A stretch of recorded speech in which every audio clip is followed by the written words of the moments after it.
Ladies and gentlemen, people that are watching this episode, I try to bring people on the platform who have been inspirational to me on my run journey this past 3 years. And this person has definitely been such a light. She Oh, has been sunshine every time I see her. And I don't see her as much as I would like to see her, but anytime that we're at a race or I see her running by, she's always smiling. As you can tell, Aisha, welcome to the platform. thank you, April. We have to change that. We got to run together. That would be Absolutely. awesome. Yes, thank Absolutely. you. I'm happy to be here. But as y'all see her fatigue, like I'm not there yet. So you're The, like, oh, I would be so slow behind you. no, not at all. Not at all. But It's no, we all will. forward is We the pace. Yes, yes. And we will definitely run together for sure, even Awesome. though you'll just have to walk a little bit to No problem. run back to get me. So tell the people who you are as much as you want to share. This platform is for the newest runner up until anybody who wants to watch this, but the focus is the newest runner who's just getting into running. They want to consume everything about the sport of running. And I wanted to bring Aisha on because she has done just a plethora of things. She runs on the pavement, she runs on trails, she's done ultra marathons, which we'll get into. But I just wanted her to share a little bit about why she got started, who she is, and yeah. All right. Awesome. Well, my name is Aisha Jordan-Johnson, and I'm originally from New Orleans. But I've been living in Atlanta for a very long time. I love Atlanta. I absolutely adore it. Um, and how I got into running would be when my girls were small. I was a stay-at-home mom at the time, and I just needed a break.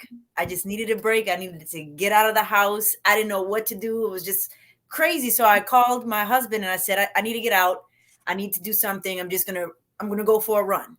So I literally waited for him at the door after he got off from work, and both of my girls were small at the time, and waited for him to come home. I was so excited. I was like, okay, I'm going. I'm going to go out for a run. I was just, poopy diapers and all that. They were at the same time. So it was time for a break. So I just took off. Didn't know anything about it. Never Didn't have know. been a runner before Well, that? I did run track, but it Okay. was short distance and I wasn't that great. I Okay. mean, I was okay. I was good at the school, but when it came time for the track meets, those girls were fast. Okay. I did 100s and 200s, but in this case, when with my daughters, I just went out, just didn't know what the pace was, just started running like a crazy person. My breathing was ragged. I was all over the place. I don't know, form was all crazy. So, and by the way, track in high school was for a short time. It wasn't that Okay. long. Anyway, so I don't know how long I ran. My shoes were just crazy, like old, and but I loved it. I got back to the house. I was all out of breath. I felt like I was about to throw up. I was nauseous. I I was hot, sweating, and I said, I got to do this again. Wow. And we are crazy, like, ooh, I Right. almost lost my life, but let me go back out here. Exactly. I said, wow. And I picked up the phone, looked up jogging strollers, and that was it. It was a wrap from there. So And that's you how I took the got in. babies out. Yes. Wow. Yes. The double stroller. And no matter what the weather was, I actually prefer it really hot. So they would just be relaxing. They had their juice and cookies while I would be running. It was great. It was a wonderful Wow. way to start running, I I think. tried when Kingston was a baby because I was playing with running for years. I would Okay. always like try to flirt with it. I'm like, no, I can't do this. I can't do this because I never knew really what runners did. I just thought you got out and you sprinted. That's what I thought Mm. runners were. And Mhm. so I got me a stroller, and it probably wasn't the best stroller. And I went out, and the wheels were not fully inflated, so it made it difficult. And I was like, this is too hard. So I gave that up. Oh, you did? I did. I did. I really didn't start running until the pandemic. I was flirting with it. I went to Black Girls Run events, and I was pretending like, oh no, I really want to do this, but I really wanted an out. That's what I Mhm. wanted. I wanted to have peace of mind, but it just couldn't stick until the Mhm. pandemic. And then Okay. the pandemic happened. I had lost my income. My marriage was in a mess. And I was just like, I really have to just get outside. Like you, Mhm. Yep. I left Kingston. He was probably a toddler. And I was just like, let me just go out here and try to do what it do.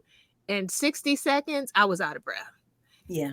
And but after that, same thing. I was like, ooh, this is a feeling you can't really describe to anybody. Right. You have to do it and know it. So yeah. Wow. That's so true. Oh, that's awesome. It's very, very similar story. It sounds Yes, but like. how many years has it been since then? Now, so about 13. It's been about Okay. 13 years, I would I say. would have thought you've been running all your life. No. Well, I've Wow. been active all my life. I've Yeah. always I did dancing from 4 years old to 18. I also practiced a martial art. In fact, I did that this morning instead of running. I said, well, let me switch it up. So that's another reason why I was like rushing because I was really caught up in that. That was really awesome. It's called What? capoeira. Capoeira. Capoeira Oh, Angola. It's an African Brazilian martial art slash dance. wow. Yes. So tell me a little bit about that. I have no idea. Okay. Well, I started that here in Atlantis in 1998. So I've been off and on with that. And now, currently, I'm not training in a class, so I do it by myself. So Capoeira Angola, um, to not make it too long because it's a long story, it's a great story. I actually worked on my thesis on it, so I know a lot about it. So Capoeira started as a dance, initiation dance for young men in Angola, and it was called Ngulu, which translates to zebra. Mm. It's a zebra dance. I say dance because there's music, Yeah, there's instruments being played, yeah, but it's also a fight. yeah. So in Angola, there are no words to it. Anyway, there are no words, it's just music. And the purpose of it was to whoever won, whatever male won that fight dance, was able to choose the woman of their choice without paying dowry. Okay. So that's Angola. So when slavery came or slavery happened, these people from Angola brought it to Brazil, and things changed a little bit. The dance became even more so of a dance where it looked choreographed, Mm. and words were added, and it was Portuguese words that were added to this fight dance, and some of the moves are different, where it's more of a mock fight, Okay. where you're looking like you could hit this person, but you actually are not, as Okay. opposed to but you can. It Yeah. happens. Yeah. And yeah, so like I've had a bloody nose before. It happens with a headbutt to my face. So it definitely happens, but it's more choreographed. It's like a fight dance. I It's hard to really explain if you don't see it, but Mm. there's instruments, there's a beating bow, there's a big drum, there's a tambourine. By the way, the beating bow is a one string instrument, almost like a guitar, but it's not a guitar, it's just one string. And you use a stick, a vaqueta, to hit. Oh, by the way, all the songs are in Portuguese too. Okay. Um, so more of, and this is the last part because I know it's No, long. I'm totally interested in this. Yeah, so more of the dance and the song was added to capoeira to hide the fact that they were practicing it, because it was definitely used as resistance against slave masters. Mm. So even some of the songs that would be played uh, would let everybody know that a slave master is coming. Wow. So, for example, a beating bow might normally make the sounds of doom doom doom doom doom doom doom doom. If somebody was watching, there would be somebody watching out, and there, if a slave owner was coming, somebody else with the instrument would make the sound of doom doom doom doom doom doom doom doom doom doom, and that sound is the sound of, is supposed to be mimicking the horses, like that. Mm. So that's how they knew, when the people practicing capoeira would hear that, and they would stop. They would stop, or they'll just get up and start samba dancing, and so it was used against. It was a form of resistance. And Wow. in fact, after slavery, if you were, it was illegal for years. That if you were caught practicing capoeira, you would be jailed, or some were killed. It depended on the situation because it was part of the slave revolts and Mm, resistance. So that's that's incredible. a short version. I tried That's not to make it too long. that's incredible. So now, how do you spell that? Because I need Sure. to It's look it up. spelled Capoeira. Yes, I am going to look that up because I'm a history buff, and Oh, that's just awesome. fascinating to me. That's fascinating. All right, so I want to know, you run a lot. You run a lot. Yes. Yeah. You run trails, you run races. Um, first, there's so much about you. I'm like, okay, where do I start? Where do you want to start? Do you want to start with, did you start with the trails, or did you start with just running on pavement, treadmills, and how did you get to the next level? Okay. I would say on pavement. Okay. Uh, Pavement, definitely for sure, for years. And in fact, I wasn't really introduced to trail running till much later. Maybe, I don't know, perhaps 7, 8 years into my running. Um, Yeah, and I'll be honest, just because I was a little worried Mhm. about being on the trail by myself, and in Mhm. some cases that's still there. It's still Yeah. there sometimes. It depends on where the trail is. But I have to say that trail running is extremely peaceful. It is a different type of run from pavement running. Okay. Uh, Trail running is because the trees, and it's just more oxygen. I don't know what it is. It's just Yeah. more of a euphoric type spiritual experience being amongst the trees and the grass. It's primal. It's more primal. I feel like Mm. it's even though I feel like I'm much slower on the trail, Yeah. but there's something about it that's just, I feel more connected to. So Oh, today yeah. I ran my normal path. Let me see if I can bring up a picture. My normal path, um, and the leaves are starting to change. Okay. And I love fall running, and this is the Oh, and beautiful. I noticed that as I'm running on this particular path, the trees, there's a canopy, and I Canopy. feel Yes. insulated. And at the moment I was recording myself, I hear moo, these cows that are off in the distance. Oh. I was like, oh my gosh. Like, this is why now I've done maybe a couple of trails because I've not gotten into that yet.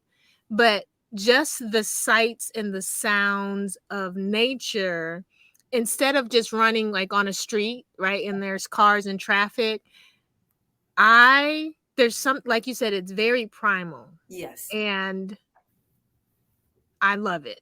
Hmm. So that cow was a star this morning. I Thank you, sir. was worried. I thought you were going to say a bear.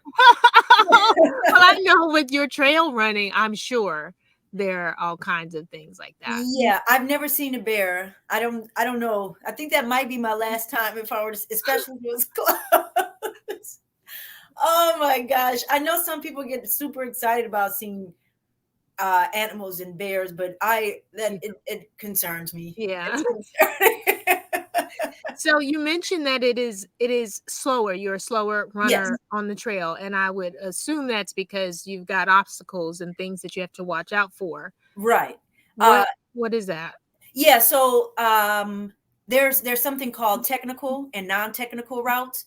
So the technical routes are the routes that you'll have lots of roots, big Okay. roots coming up out of the ground, lots of rocks.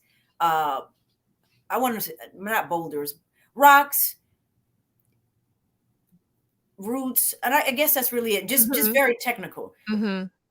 And then non-technical is usually just dirt. Excuse me, Okay. dirt, mud, and straw, pine straw, and Okay. leaves. And that's those. Now that is really doable, and I prefer that. Mhm. Um, but for a bit of a challenge, the roots and all. that that also means you're going deeper into the, I was going to say the jungle, but the woods or whatever, wherever Mhm. you are. And that's when I move significantly slower because I'm trying to watch my step.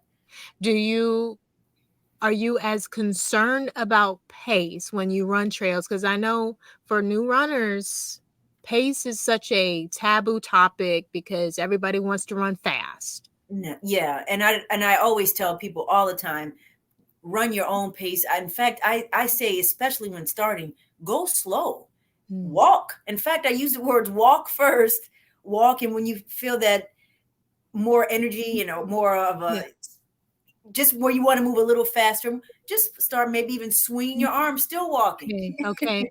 and then maybe then start picking up your knees and moving a little faster.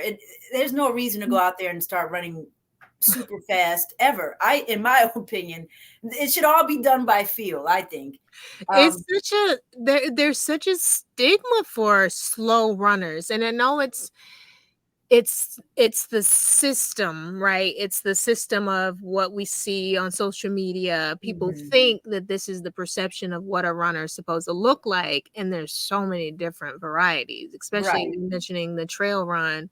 I That's the first time I've ever heard about somebody say, hey, just get out and walk and then just move your arms a little Hmm. faster. Cause I'm Yes. thinking, okay, I'm gonna walk and then I'm gonna run. And then I'm gonna walk and then I'm gonna run. And you're And like, you can do that no, too, by the yeah, way. Yeah. yeah, but you're like, "No, if you have never run ever before in your life, Hmm. walk, move your arms a little faster, Hmm. then maybe pick up a little bit of a faster walk." You know what I mean? Like progressive Exactly. versus just jumping into because I think people jump into it and then they're like, I can't do it."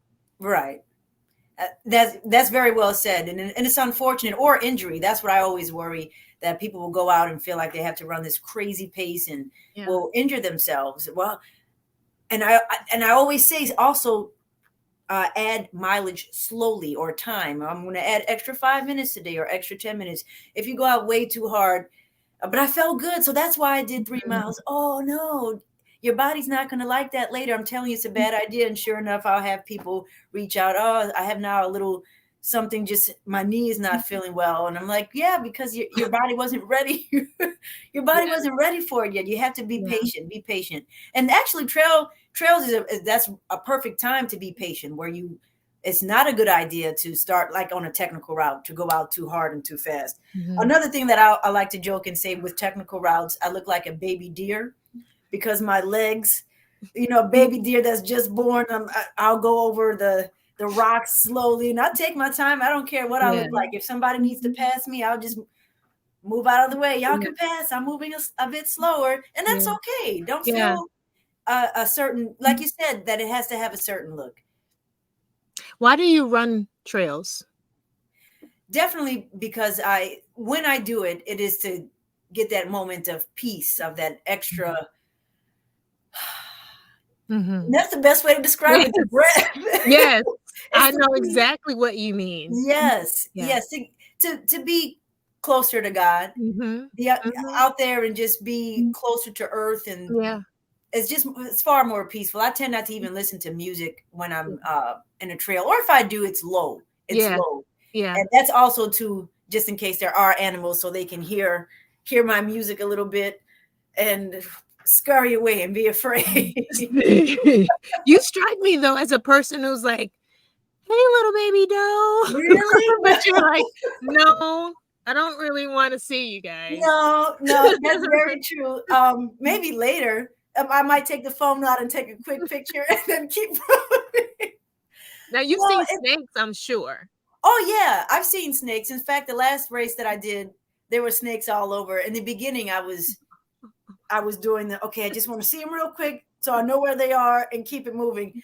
But by the time I got to like mile 70, 75, I said, yeah, snakes. I'm talking out loud because I'm also a little delirious. So I'm like, yeah, snakes, I know y'all are here. I don't have time to pay attention to you guys, and we keep moving. What do you do though when there's a snake right in front of you? I've never had that experience where they've been chilling in front of me. That Okay. would be a bit much. Okay. They've gone past. Okay. or they're been Side. in little water on the side, Okay. and they'll be in the water and just chilling in the water, and I'll just Okay. continue moving. But thankfully, I've not had one right in front of me. What I would do though is a great question. I don't know. Hmm. I'm assuming though, okay, if there's a race or many runners on that path, snakes are like, let me get out of the way. Yeah, they're Okay. trying to escape, I think. But I've seen pictures of my trail buddies that will show picture, right there, the snake. I have to ask, like, what do you do? Yeah. I don't know. Do you turn around? Do you stop and Jump wait? over. I know. Oh my God, I don't know if you jump. Yeah. Please ask. Yes. So, That's a very good question. I don't have the answer to that one. I need to do some yeah. research and find Wow. out. So you mentioned this, I guess it's 100-mile race Yes. because you said you were at mile 75. Yes. When I started doing my research, one of the things I watched this movie about an ultra runner, and I said, I'm just trying to get out here to run 1 mile. Now I've gone down the rabbit hole and I've found somebody who's run 100. First, why would anybody do that? Second of all, how do you go from I'm gonna run, say, a marathon, which is most people go, that is impossible. There's a small percentage of people that do that, to Mhm. saying, you know what, I think I want to run 100 miles. Okay. Well, so my first marathon, which was in Savannah, trained with a group because I usually train by. Well, now I train by myself. Nobody is really. Well, that's not true. Every now and then I'll have a few people to come out and run with me, but the long distance races, a lot of people are completely uninterested. Yeah. But anyway, I digress. Savannah was my first marathon, and I trained with a group. I loved it. It was an awesome experience. Um, and when I went through the finish line, I was sad. I said, that's it. I I Wait, want wait, hold on. Because most people go and they're like, thank God I'm done. Let me go and go take a nap. No, I went through the finish line like, oh man, I All of wanted to keep. this, and then this is Yeah. it. Mhm. And I don't know if this helps that I kept a nice chill pace during the race. I wasn't going super hard. I was just enjoying myself, had Yeah. music playing. I ran the whole time. I talked to people along the way. I just really enjoyed myself. I was like, this is awesome. Mm. Um, so that was kind of like well, I wonder what else is out there. I remember saying, I think there are other races that are a little longer than that, but I didn't jump into it right away. It was like, well, maybe do a few more and see how you Yeah. feel. And Now, so I when did. was your first? The I, first one, the Savannah Marathon. When was that? when was it? Uh-huh. Oh, honestly, I don't 10 remember. years ago, I would 13 years say ago, maybe if I had to give a number, 2000. I don't know. 20 years, 14? 14 years ago. 2014. Yes. Okay. Just about. Not for sure. 16. Yeah, I would say maybe 2016. Honestly, I really don't know. I'm Okay. sorry. Yeah, I would say maybe about. But how Let's say far were you into your run journey? Then you ran a marathon. I would say maybe probably about 5 years, six Okay. years. I Okay. yeah, I took a long time. I Okay. know a lot of people tend to jump right into Yeah. marathons or not allow 5, 6 years. It was a while. I was Okay. doing 5Ks and 10Ks for a while, Okay. and And that's okay too for oh people who yeah, are yeah, yeah. like, oh, I need to hurry up. And no, you don't even have to do a No, race. Yeah. right? No, absolutely. In fact, my first half marathon was an absolute disaster. I don't Really. even know. Yeah, it was a month. That's okay. So the training for the half marathon, I was one of those. Oh, I feel great. Let's Uh-huh. do another 3 miles. So I got an injury. I got a crazy Oh. injury a month before the race. I couldn't run. Uh, it was terrible. So the actual half marathon, when it actually came, my legs were trashed very early on because I had an injury. So I had like this whole monster run. Well, I, Oh, I would call it monster slash skate. It looked like I was more like skateboarding. Okay. because one leg was straight and the other one was bent, and it But was a you were mess. determined to race. Yes, I was determined, and it was a nightmare. I was in so much pain. I went through the finish line like this was crazy. So I had to go to physical therapy, and I think most normal people would have said that's it for me. But I'm glad I Mhm. stuck with it. Once I got Yeah, back to it, legs felt fine. yeah, Gave myself that recovery time. I said, okay, let's go. Let's try it again. Did some more halves, and then I said, okay, it's time for a marathon. okay, But yeah, so that's how I got into it, and that I met a young lady by the name of Feedy, who she did 32 milers, okay. and I was fascinated. I was like, wow, because her calves were just like Uh-huh. amazing, muscular. Just she Yeah, just was her whole body was in shape, and she was like, yeah, you can do it. I was like, no way, I don't know about that. And she said, yeah, I'll even give you a training program. And she showed it to me, and I was like, wow, this doable. is doable. Yeah. Mhm. So uh, from that marathon, went into a 32 miler. I was really nervous. It was Okay. on sand the whole time. It was in Florida. It was DTR was the name of it.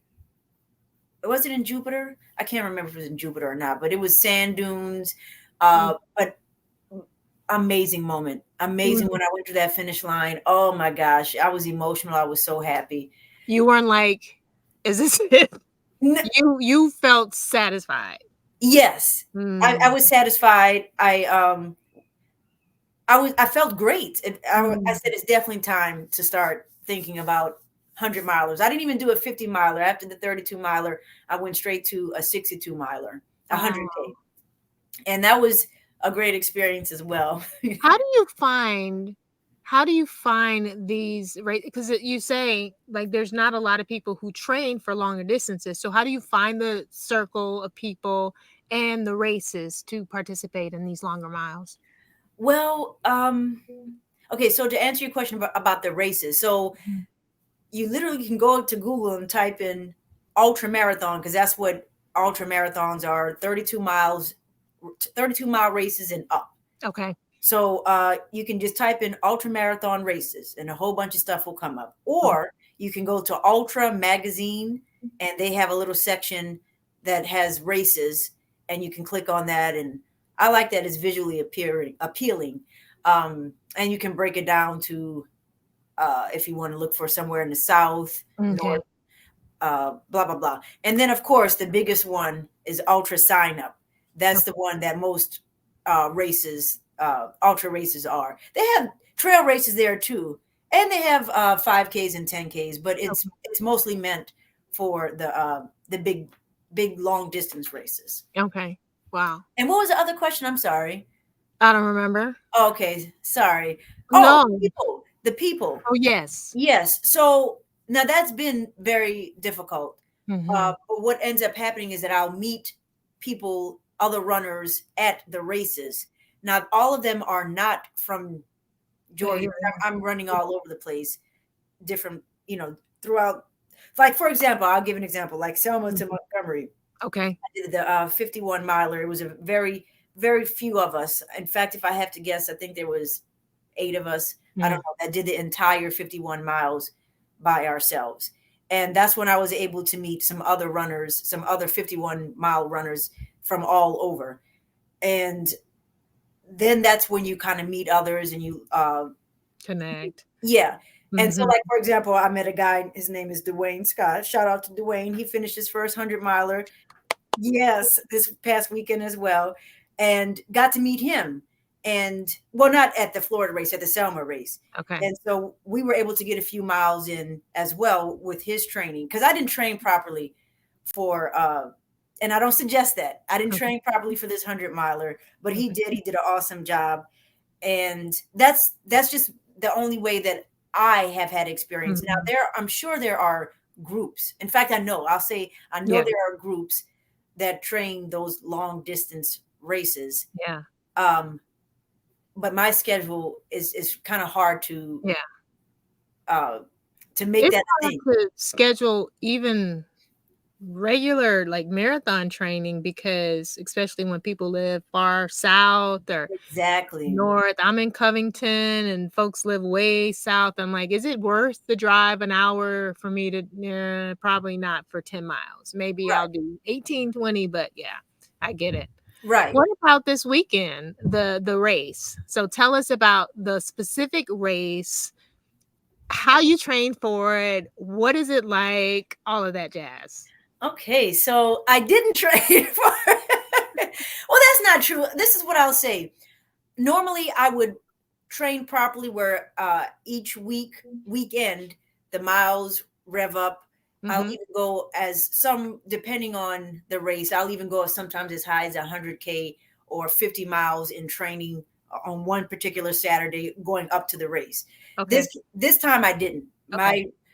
My running was short. My distance was shorter in terms of training for 100 miles. So when I say shorter, I was doing 15 miles, 18 miles on Saturdays. You should be doing much, much higher than that. So I don't recommend it, but Okay. it ended up being fine because I'm in conditioning myself. Right. Muscle memory. Y'all see her arms. But during the week, what is your week? If you have a job, what is your week? Yes, I do work. And what ends up happening is that's all done in the morning. Okay. I'm a morning person, always have been. So waking up at 3 a.m., being at the gym 3:30 is a very normal thing for me. So and I don't just run. Like I said before, I do a whole bunch of other stuff. I'll do capoeira, a little bit of yoga, more of a moving yoga because I think yoga to me can sometimes be a little too slow. Okay. I like upbeat things, Okay. high pace. Uh, Lifting weights, and when I say lifting weights, it's light. I do light weights, like honestly 5 10 pounders. It's Wow. not anything um heavy. I don't work specifically on core. We've had this conversation, I don't know if you remember. Yeah. Yeah, Yeah. so I don't work on core specifically, but things that will kind of incorporate core but not directly, if that makes You sense. need a whole course for the people how to build your core without building your core. Right. Seriously, because a lot of people are intimidated by, oh, I got to do this because this is going to be the only way to build. And you don't. No, yeah, no, no, no, no. I don't. I don't have a. I do have leg day, but I definitely do not have core day. Yeah. And in my arm day is not just arms. Oh, I also box. I forgot to mention that as well. At the during It's funny that you said during the pandemic you ran. I also ran a lot too. I was running all the time. That's how I dealt with stress. Yeah. Um, but right before that, right before the pandemic, was thinking about taking a whole break from running and getting into boxing, or I should say specifically mixed martial arts. I Okay. love MMA. Yeah. Anyway, I digress. Back to the story this Oh, it's all weekend. good. It's all Okay, good. this weekend. So I didn't train, but it still was fine. I have no injury. I'm very thankful for that. And the race, by the way, is called Wildcat 100. It's in Okay. Pensacola, Florida. Shout out to Aaron Thompson. He does a great job with this race. This was their 10th year, I and the think volunteers. Ethel Ballard ran that race. Ethel, you know Ethel? Yes, yes, Yes. she sure did. Okay. She sure did run that race. Yeah, I would have loved to have seen her out there. This was a last minute thing with me running the race too, by the way. So, because I would have let her know, like, hey, I'm out there. Come on, come on. Uh-huh. But anyway, yeah. So they're different distances Okay. for this. Oh, and I also want to give another quick shout out to the volunteers. Amazing. Oh, you walk away from there feeling like you gained another family. Like Wow. they are incredible. Love the volunteers. Anyway, Wildcat 100, they're different distances. There's a 15 miler, a 100K, a 50K, and a 100 miler, if I'm not mistaken. Yes. And I've done this particular race. I've done the 100K. My first 100K was there. And uh, I've done the 100 miler before as well. And that was my second time doing a 100 miler at Wildcat. And it's such a beautiful, fun race. This weekend, the weather worked out so great. There was an overcast. Now I prefer the sun, but it was an overcast. It was very humid, and we got a little bit of rain. Well, we got a Mhm. lot of rain the second day. We got a lot of rain. That kind of rain where it Oh, was wow. on the side and it was windy, but it was Walk good weather. walk me through, because I have no reference of what this looks like from the start line, 50 miles in, 75 to 100. What does that look like? Oh, it's What just time of awesome. day is it? I mean, Okay, well, most ultras start early in the morning. Um, this started at 6 a.m. and what I just love ultra running. Like I can't like I'm just smiling so hard thinking about it. Well, everybody's different on how they plug into it. For uh-huh. meaning that some people say, okay, focus on 10 miles here, and then I'm going to Okay. focus on another 10 miles here, another 10. I honestly try not to look at my watch for Okay. for several hours. I try not to look at it until maybe around lunchtime, where I'm like, okay, I'm getting hungry. Which, by the way, I'm constantly eating Okay. throughout the ultra runs. And when I say eating, real food, I'll eat chicken, bacon, Where do peanut. you put it? Where Well, do you yes. So there's something called a Camelback or a Okay. hydration back, Uh-huh. camel hydration pack or Camelback, Okay. and you'll see it looks like a little mini book bag, and on the front, well, the way I Mhm. carry it, which I carry a lot of stuff. It's just a mental thing for me. Mhm. So let me just explain. So I have not all of them are made this way, but I have it where there you can put water bottles in the front. Uh-huh. I usually have my phone uh, for safety reasons Yeah. in one side where the Okay. water is supposed to go on the other side. I'll have my water or Gatorade on the other. And Okay. then on the back, I have it where it's like three compartments. I'll have the food, um, uh, my headlamp, because that's some races you start early enough where you need your headlamp. Okay. So I'll have the headlamp in there, and if you need it later on, just to put it on, Okay. extra batteries. There was Mm. one race, Voodoo Ultra 138 miler. I had a whole bunch of stuff in there. It was probably about a good 10 pounds, 10 to Wow. 15 pounds that I had on my back. And that was once again mental because I Uh-huh. had a crew that could easily have carried it, but I know I have in my mind, oh, if I'm low on such and on Gatorade, I can take my Gatorade out of my pack, Okay. have an extra one. Anyway, so yeah, that's where I keep my food. But in this case, you can have your food. Well, they do have food at the aid stations. And And when do you get to the aid stations? so After what miles?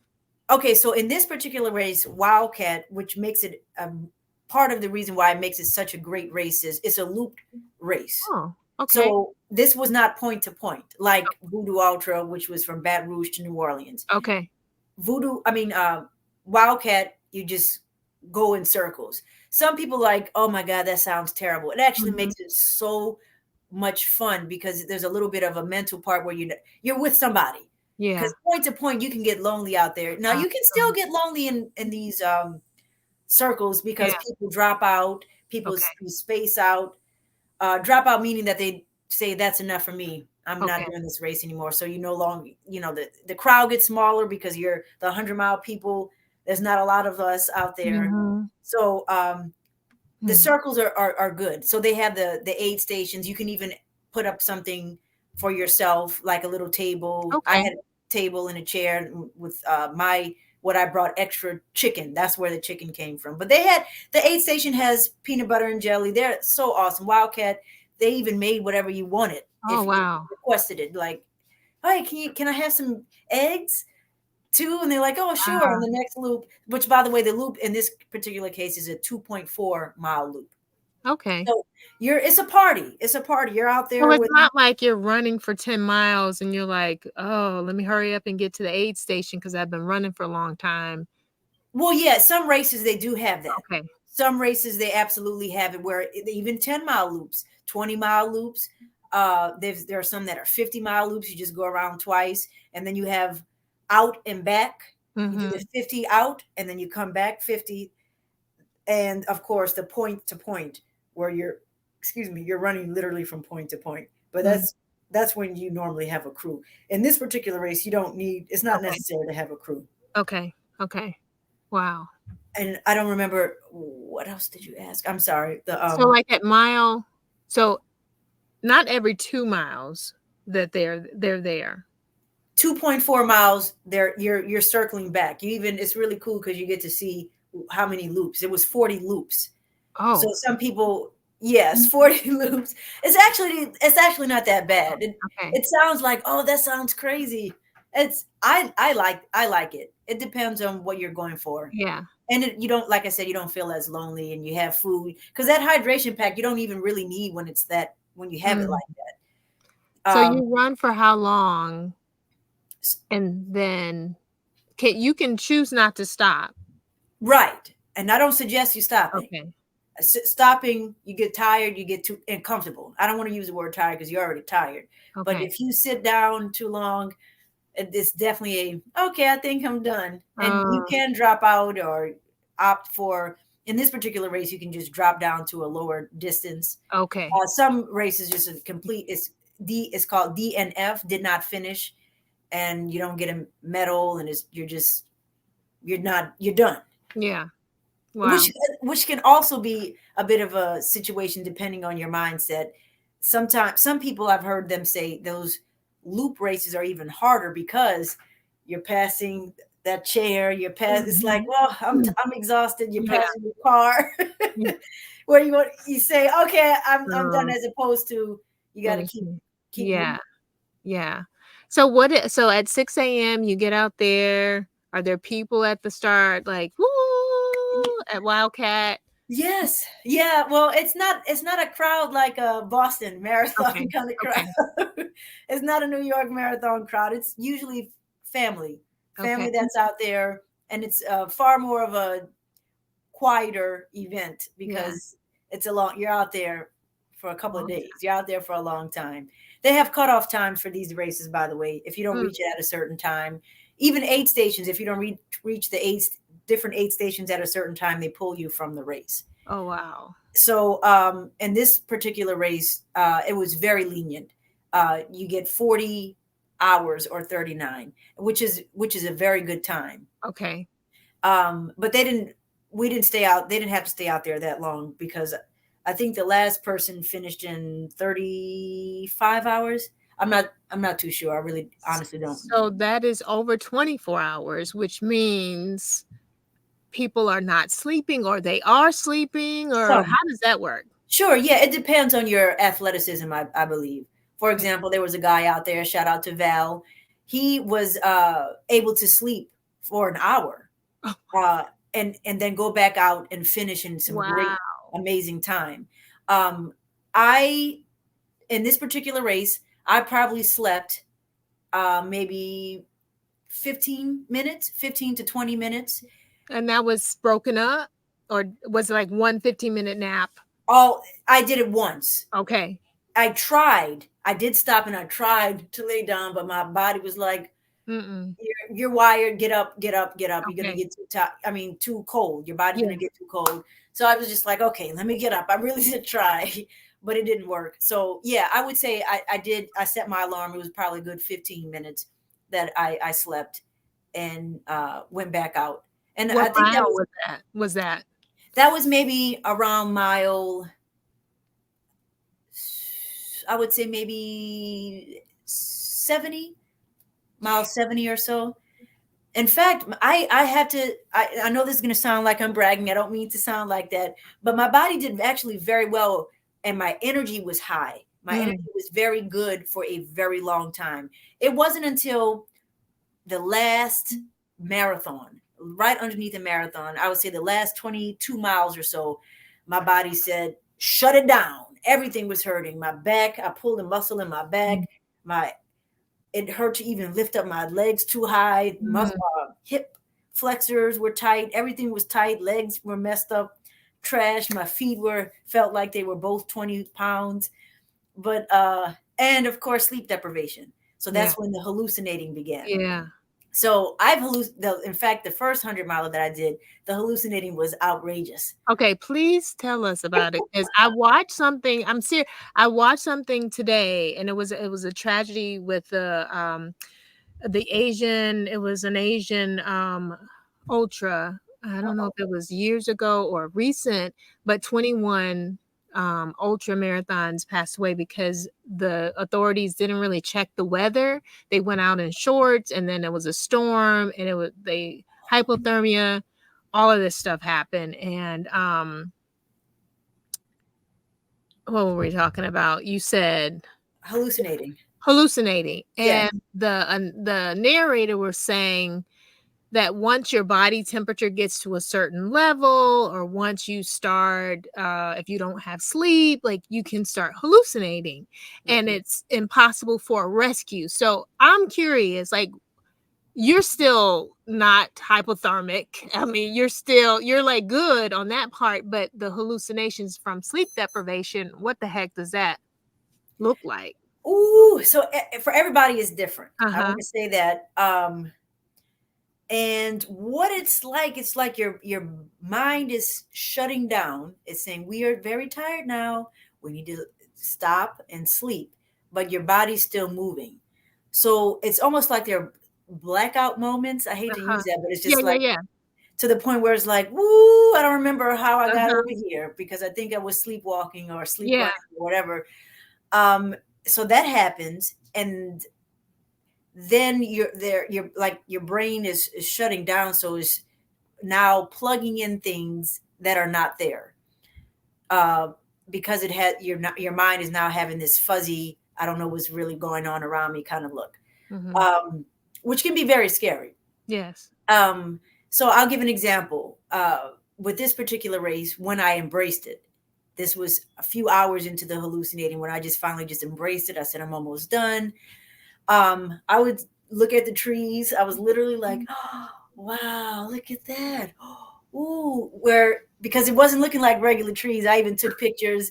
And of course, I looked at the trees later and said, this is just a tree. But at the time, it was just this magical, oh, it looks like a Mm. dream catcher with Yeah. fireflies around it and it's Wow. glowing and it's there was a moment I stopped and I bent down and said, "Well, look at that owl. It's beautiful." It wasn't an owl. It wasn't. I was smiling.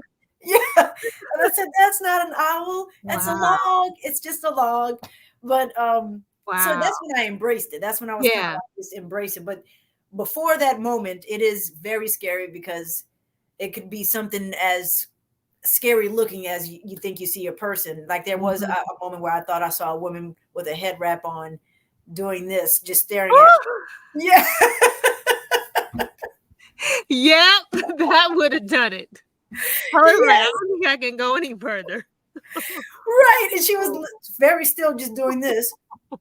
And I was like, okay, I put my head down. And as I got closer, I said, it's just a tree. It's just a tree. Oh, But keep on going, keep on going. wow. In fact, um, I want to rewind to the first 100 miler when the hallucinating was outrageous, outrageous. The audio, because there's also auditory hallucinating. Oh, So there's an area where there's cars that are driving. The cars sounded like cars until the hallucinating happened, where it sounded like jumbo planes getting ready to crash into the right. So there will be points where I'll be moving and I would go just like this because I thought that a car was getting yeah, ready to well, a plane because it sounded yeah. like it was just so loud. Um, so yeah, so that was happening, seeing things that weren't there. So, I just try to keep my head low, but I have to give this definite special shout out to this guy named Baloo. He was a volunteer at this race. 90, I was at mile 90. I was ready to quit, getting ready to take off my bib number. I said, this is just too much. The hallucinating is too much. How long had it gone? Before I got to that point, Yeah, you know what is so crazy about that? In that particular race, it just almost seemed like it just happened like this, yeah.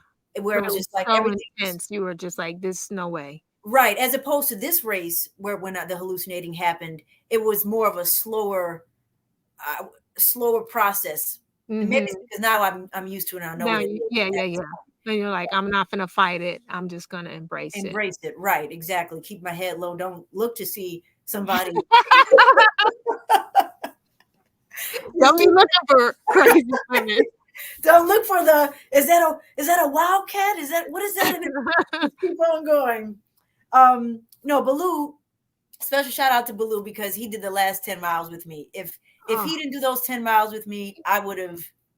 There's no way. I know for a fact for that particular race. wow. Uh, I mean that time where I was mentally, and he was just so awesome. Oh my gosh, his voice. He sounds like he has a radio voice. Is Mm, very kind of Barry White esque, and he's a soothing. storyteller. He's excellent with Oh, storytelling. He's from Alabama, so he knows. Like literally, it would be a moment when we were together running. He would say, "Oh, hold on now, I smell a snake," and we would stop.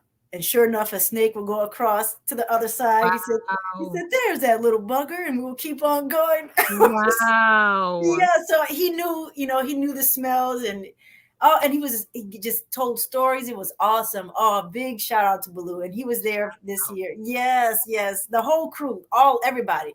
Wow. Tomas, everybody, Pops, Mama, I have to give it because they're just so awesome. Awesome, awesome, awesome. Is this a family run race, like mom Well, pops? Well, yeah, yes. So there's Okay. Aaron and his family are the volunteers. Well, not everybody is family, not that I'm Yeah. aware of. I know Yeah. some. Yeah, so yeah, they just come out and that's what I would say. It just makes it such a beautiful event. Now Yeah. there are other races with awesome volunteers as well, but it Yeah. is. I never even realized that until just now that this Mm. happened to be. I think they're all family. If not, they're all very close. So it Mhm. was like a big reunion when I saw them. It was really Mm, awesome. So mm, yeah, he made those 10 miles go by. It was awesome. mm. But yeah, to answer your question about the 6 a.m. and the hallucinating, that's what it is. It's tough. It's real 'Cause crazy. I would say seeing that first experience, like, I don't know if I wanna go through that again. You know what I mean? It's a It's pretty temporary. it's scary. Well, it's temporary, and then Yeah. not all people hallucinate. Yeah. From what I understand, that from what I've talked to other ultra runners, some don't have that experience, and like I've done 100 milers before where I didn't get there, Okay. and I don't know. I'm not sure what happened or what I did Yeah. differently. Yeah. I don't know if weather had something to do with it. Mm. Um, I'm not too sure, but yeah, so far it happens and it can be Mhm. pretty intense. When you finished Wildcat, how did you feel? Oh, I felt amazing. I felt amazing. It was just such a that this particular Wildcat, this particular race, it was different. They're all these ultra races are very different, and this one was very spiritual. Part of the reason why I do long runs is I just apart from being outside and loving that experience. Well, not a part. That's actually a huge reason. A huge Mhm. reason is during the ultra races, I feel much closer to God. I feel closer Mhm. to myself Yes. because it's like you're sweating, you're getting everything out of you. All Yeah. the toxins is just it's just out of you, and your mind is the clearest. Yeah. So that's when I'm usually doing those ultra races, long runs, whatever, the 30 miles, 50 miles, even when training. That's when I actually purposely have a list of things that I'm going to think about and hash out and figure out what I'm going to do. So I'm Mm. like, oh, I'm having this problem at work. I'm going to think about it on this long run. And I Mm. come up with a solution like, well, I've been trying to figure this out. This is awesome. How could I not Mm. think of this before? So that happens. So in this particular race, I did not think about the future. I did not think about the past. I was very present. Mm. I was very present to the point where I would say it was nothing but prayer and meditation the Yeah. entire run. So it made it very spiritual. It made Yeah. it a moment like literally one step I would say thank you God. Thank you Mhm. for allowing me to take this step. Next step, thank you. Mhm. Where it was just it was just beautiful. I Mm. don't and it's something said to that because like I said, my energy was much higher for most of the time, as opposed to feeling pretty beat up. And I did feel beat up. Yeah. It's not like these pictures when they come back and they'll be, I have this look that I call this ginger. I have ginger right here. All this is screwed, and I was kind of like looking exhausted, like mile 80, 90 for sure. Mhm. But for the most part, before that, I was like, hey, how do you Mm. feel? I'm a little tired, but I feel good. So this race was meditative. It was prayer. I was very much present during I this. have a thing that I just learned that I do, and it's due to races, and I don't run that far, but I get tired, my body gets tired, Mhm. and I clap my hands and I go, "Thank you, thank you, thank you." And I realize that the gratitude that I express gives me gas. Yes. 'Cause I've done it a couple times in a race, and then I'm like, "Wait a minute, I feel like I have, like, a second wind," and so I would Mhm. do it more, and I'm like, "That's it." So I completely understand what you mean about Mhm. having the energy because you're like, "I'm just grateful and thank you." Yeah, Yes. That's exactly what it was. That's how I felt. yeah, wow. Mhm. So 100 miles, you completed that. What's up next? Ooh, I don't know. There's some things in the making. I don't want to say it yet to Yeah, jinx yeah. it because things are is I saw you on some people's platforms, and so I was like, "Okay, see?" Magazine covers and Oh, commercials, and I love it. yes. Yes, that is true. Oh, yeah, special shout out to recovery. They actually let me grab this real quick cuz I don't want to say the wrong name. Yeah, they here it is. Relieve it. This is a cream that I've been using, and I don't know. I guess I should have reached out to them before giving them a shout out, because I'm but sure this any publicity is yeah, great. this is a cream that I've been using during these Mm. ultra runs, and they've been very very helpful. And I think it helps relieve the hence the name relieve it or there's yeah relieve it helps relieve the any kind of ailments and pain that may occur. I use it before a race and during the race and after. So that's helpful. And then the RNNR hats, the runner hats, that was really awesome. I was able to go to Salt Lake City with them and run an epic half marathon. That was also one of those, I see some fresh scat here. There's an animal close by. Oh, wow. Keep your head on the swivel. So, but that was a very fun race. That was one of those big doe-eyed deer, baby deer going through some of those Mm. technical, very, very technical race. There was snow at certain points, Oh, huge rocks. It was awesome though. I wouldn't have changed anything. I highly recommend it. It's a woman's epic. That's the name of the race. and it's a half? Well, they have a half Okay. and a 5.8 miler, if I'm not mistaken, So how 5.7. do you dress for something like that where it may be a variation of temperature? Well, it's funny that you say that because I was a little concerned because doing my research, going out there, I knew it was going to be hot, Mhm. but it was actually very comfortable. Um, you did get a lot of direct sunlight, uh, and how could I forget this? It was 10,595 feet elevation gain. So it was, so there were points where it was kind of like everybody's breathing was very Yeah. loud and you would stop. But I don't deter anybody to do this rate like that. Yeah, that made it for just an epic, hence the Yeah, name yeah. Women's Epic. It made it epic. It made it so much, it was a challenge, a great challenge. And you're out there with all these women, you're pushing forward. But so to answer your question, I was okay with the change in the elevation. I thought I was gonna need a jacket or something, and I didn't. In fact, at the beginning, I did, and I had to hurry up and take that off. Okay. I immediately heated up. I said, "There's no way I can run with a jacket Yeah. or need one." But so the smart thing I did, because I knew there might be pockets, or I thought there might be pockets of snow and snow Mhm. on the ground and cold. I never poured water over my head because Oh. I knew there would be points where doing something like that, I'll be completely drenched and I'll get cold. Mm. So body temperature. I just knew not to put water over my head. Yeah. Even like if I got super, super hot, I just slowed down. I slowed down, had my hat, make sure the hat was covering the not snow, the sun. Yeah. It's just being proactive with your thought process. So by the way, when I got to those colder areas, it was actually comfortable. It was more of a, ooh, this feels good. Feels good. Yeah. Yeah. Oh, I love that the experiences that you've had have prepared you to go, okay, don't pour water because I would have been like, oh, I'm so hot. And then I'm like, I'm so cold. Yeah, But exactly.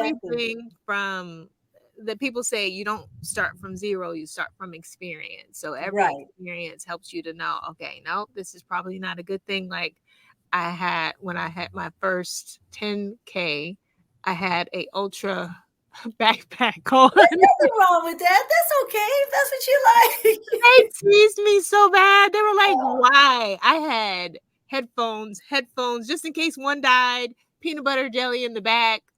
I mean, really? it was a lot, but I didn't know. I was just excited.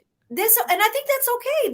I think that's part of your journey. Yeah. My first Peachtree Road Race, 10K, I had a fanny pack that was bigger than my head. I think there was an umbrella in there. I had everything. Yes. So I get it. I It had was yes. Peachtree. Yeah. Yeah. So I get it. I would have changed that. I would not have changed that. I think I'm honestly would have been stressed out. Oh, what if it What if rained? I might need a poncho. I right, don't know. right. It's all experience. Yeah. I love it. Now I'm gonna tell my coach, well, they should have an umbrella, so Right. I had all that and it was flopping everywhere. It was just a mess. but you were just having a good time. Yeah. Oh, Yeah. absolutely. I love running. I love just moving my body in general is just a great time. The endorphins and adrenaline that goes along with running is the reason why I run Mhm. for So what sure. would you tell a new beginner who's like, you know what? I heard about these ultras. Maybe after I get my feet wet a little bit, I may try. Where would they start? If they want to start trail running, ultra running, where's the first place you would recommend a new person who's been out, running a little bit? Where would they start? Where would they start in terms of training or Just the experience to see, is this something that I want to do, or no, you know what I mean? Like they yeah. have no idea. Go Well, watch a ultra marathon or yeah, I smile when I say that because I think that may be a deterrent. mm, But at least as a beginner, they might say, "Oh, this sounds crazy." Like David yeah. Goggins, when he Oh yeah. describes his first ultra, you know, it's- I've read his book and I've read it on a run and I'm like, yeah, yeah. But then later I'm like, this is a fool. Like he is crazy. exactly, yeah. So that's exactly what I mean. Like he normalizes the I don't know. Can I say this? Yeah, Okay. He normalizes the I was peeing blood and yeah, the urine is dark and yeah, because that happened. Now yeah, some of that happens. yeah, I just want to say that I yeah. know I'm giving you a lot of roses No, it's and it's great. I'm It's giving great. the Care Bear side, but there it is tough. I don't Yeah, want to make it sound like yeah. you just go out there and smiling and meditate and say thank you for this step. It is especially at the pace he was going, by the way. He was pushing Mm. his body to an extreme level. So, wait, what was the so Where do you start? where do you start? Yeah, I don't I suggest you just go out and add a little bit more every time you go out. Just a little. It doesn't have to be a lot. I'm going to add another 20 minutes to this run. Okay. I'm going to add another 40 minutes to this run. And going out with a positive attitude, I think helps as well. If you go out there and say, "Oh, this is going to be so bad. It's going to suck so bad," that's exactly what it's going to be like. I'll give an example. It was 100K in Arizona Oh that I god. didn't train for. Okay, so maybe that's two times I said I trained. So just two times. I didn't train properly. I should say it like Was that. it in the mountains or was it in the valley? It was in the Yeah. valley. Okay, Yes. okay. So it wasn't too bad. So it wasn't too bad. Okay. But it It was was a hot. race that I tripped. Yeah, it was hot. I tripped in that race about not about 38 times to be exact. And I fell once where I thought I broke my hand. It was all big Oh. and purple. And in fact, some of the pictures they have the medic. I just wanted to know if it was broken. And if Wait, look. This is not Care Bears. that one right, that one was not Care Bears. Exactly. Yes. So to go back to answer your question, just add a little bit at a time. It Yeah. is tough. I know I'm giving the Care Bear side of it because that's the part that I like the most. Mm-hmm. But it's a tough experience. You may have the dark urine, and that's how you know you're dehydrated. Mm. You may have the cramps, the leg Mm-hmm. cramps, in which you can get that in marathons, Yeah. half marathons. Yeah. It's just all Bruised now. toenails. All. Right, Yeah. exactly. I've only lost one toenail, and that was after the 138 miler. Mm. Um, and I was actually very surprised. Oh, my left foot did kind of balloon up, almost the size of a football. Not quite that big, but it Mm. was pretty big. See, these things Yeah. happen, but you just my advice to someone who's thinking about going into it, just add a bit more miles each time. And you know what? Everybody learns differently. Yeah. Going to YouTube and checking out some Yeah. stuff, it doesn't hurt. Yeah. I wouldn't suggest some of the super hardcore ones because it might deter you from doing it. Add water. Do not. Don't think. Well, that's something that maybe, hopefully, maybe I'll get out there. I sure hope so, because I would fly and be out there cheering and be like, yeah, because Really? I like I said, when I started, I went down the rabbit hole. Like, there's Yes. no reason why I should know about bad water, but I read That's about awesome David to know about it. Goggins, and I'm like, and then Courtney running through the Alps. I'm like, Yes. what? She like beat these men like 10 hours ahead of them. Like, Yes. I Isn't definitely that think you can. awesome? Yeah, for sure. Whoo, she's incredible. I Yeah. love it. I love it. As she calls it, the pain cave. There's some people that you go through a pain cave, which is when, like how I was describing earlier, where your body just says, okay, everything hurts, but you got to keep moving. Mm. Well, listen. I am encouraged by this episode. I really enjoyed this. I'm I glad. really I did. enjoyed it as well. My face is hurting. I'm smiling so much.